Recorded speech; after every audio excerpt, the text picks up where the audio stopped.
الله الرحمن الرحيم. تنعقد اليوم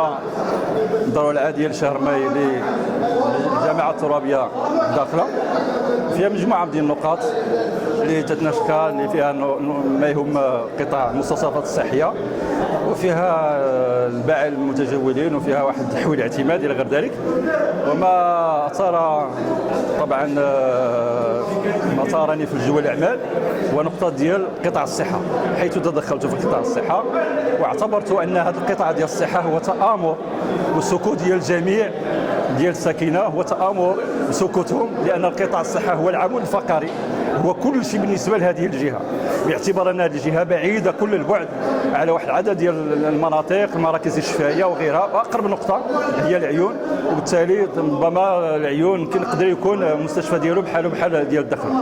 وطرحت مشاكل التي يعيشها القطاع، وتساءلت عن غياب ديال واحد المجموعة ديال الأطباء الاختصاصيين اللي طبيعة الحال ما كاينينش، ما حاضرينش وما تلتزموش. لا أعمم، ولكن أقول واحد المجموعة ديال الناس ما تلتزم إلى غير ذلك. فلهذا دقيت ناقوس القصر على هذه العملية، وطلبت من الإخوة أعضاء المجلس البلدي ومن السيد الرئيس أنه تكون واحد اللجنة يكون فيها المجلس البلدي، ويكون فيها الجماعات الترابية كلها ديال الجهة، وفيها السادة البرلمانيين بغرفته،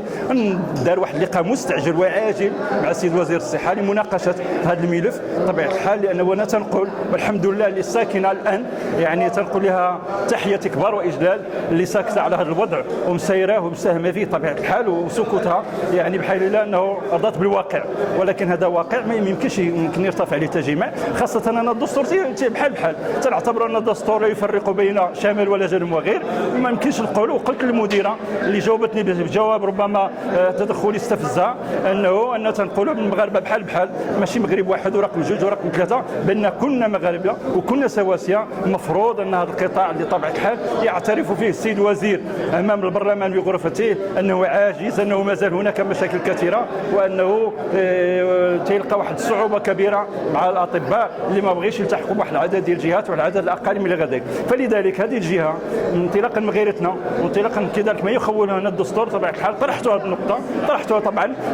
بحدة، لأنه سمعنا وبلغنا واحد المجموعة ديال المعاناة ديال المواطنين، النساء اللي تتفكية والرجال كذا، البنات الأولاد إلى غير ذلك، وبالتالي بغينا حقنا وبغينا كذلك واحد العدد ديال الأطباء اختصاصيين يبقاو في الإقليم ويستمروا ويعالجوا الساكنة ويبقاو لها إشاراتهم. شكرا.